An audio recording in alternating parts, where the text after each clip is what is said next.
Should you invest in Bitcoin and how should you do it?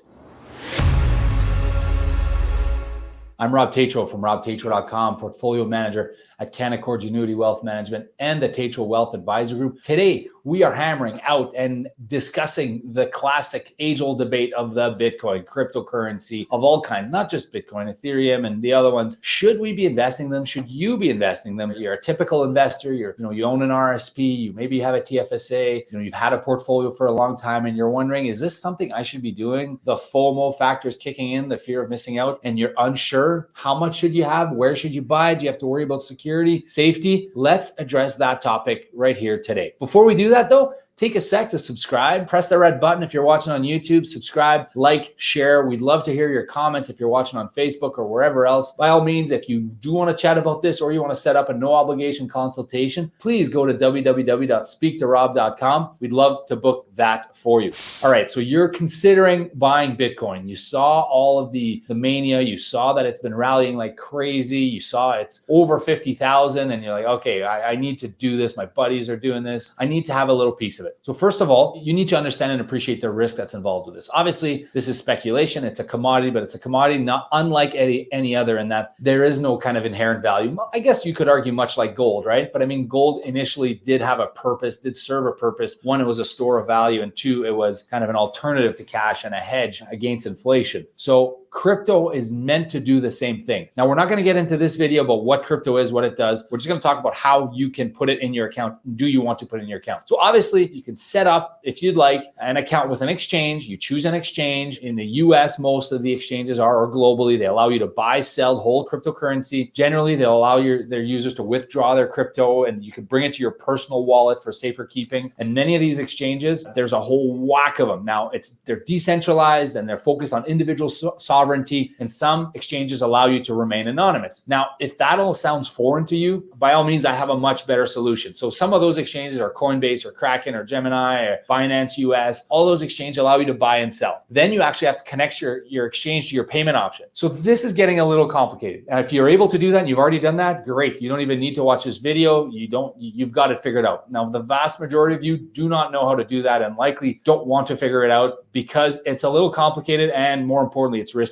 Here's my recommendation for you. If you have an investment portfolio, if you have a portfolio manager, a guy like me, or an investment advisor, someone who's building custom portfolios for you, someone who's building diversified custom portfolios for you, you could and probably should be able to add it to your portfolio. Now, if you're at a large financial institution that refuses to deviate from kind of their norm and they build cookie cutter portfolios and all they've ever done is build cookie cutter portfolios, you're probably out of luck. They're probably not going to let you buy them. But if you're dealing with an independent custom portfolio manager like myself who gives advice just for you as a fiduciary, we can actually add crypto to your portfolio. We typically do it two ways. So in Canada, there's a couple different ways you could do it. You could buy a fund, okay? You could buy either an Ether fund or a Bitcoin fund. These funds exist. They do closings. So they'll raise capital. They'll collect, let's say $10 million or $50 million or $100 million.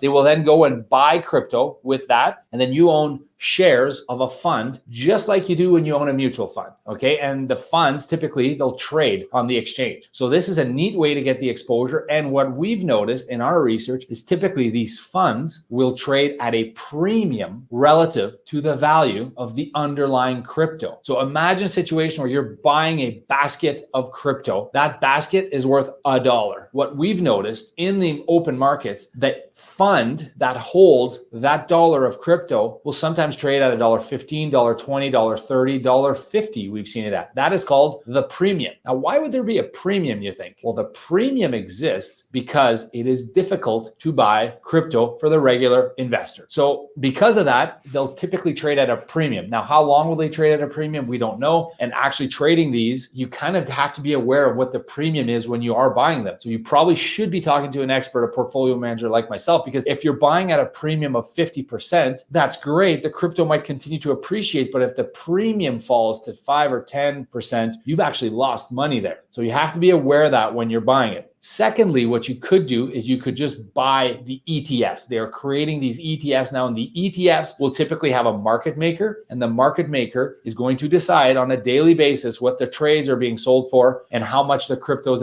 actually worth. Typically, there will be no premium associated with these types of ETFs. So you buy an ETF, the underlying crypto is, let's say, Bitcoin, or let's say it's, Bitcoin Cash or whatever it may be. Typically, they're focusing on two technologies, Bitcoin and Ethereum, Bitcoin and Ether. So you're going to see that. So that means those are kind of the two main ones. They're a big part of the market cap, and that's kind of what we're seeing right now. That means ETF, market maker, there is no premium. Your ETF will trade at the NAV, the net asset value, the NAV of the underlying crypto. So if you have $1 of crypto, it's going to trade at $1 plus or minus your spread. And the spread is going to be the cut that the ETF trader or the ETF market maker takes in exchange for facilitating the service of creating the ETF. So there's two parts on the fees. One is the underlying management expense ratio. So the management expense ratio is the fee that you're paying to the company that issues the ETF. And second of all, because these trade in the open market during regular trading hours, there is a bid and an ask, and there will be a spread. So if the shares are at $10, the bid might be $9.90, the ask might be $10.10. That is the spread that they're taking. In other words, you're paying a little bit more than it's actually worth when you're buying it, and when you're selling it, you're getting less for your shares when you're selling it. That's the spread. That's the cost of doing business. Good luck around that. There's no way around that. You're going to pay that. So again, ETF or fund both allow you to trade and own underlying crypto. So that's what I would do if I were you. A lot simpler. How much should you have in your portfolio? We're going to address this in another video, but I would say if you've never invested in crypto, talk to your portfolio manager. Figure out, are you first of all the right person to own crypto? Crypto could drop 80%. We've seen it happen before. Are you comfortable having an asset class in your portfolio that's down 80%, 80?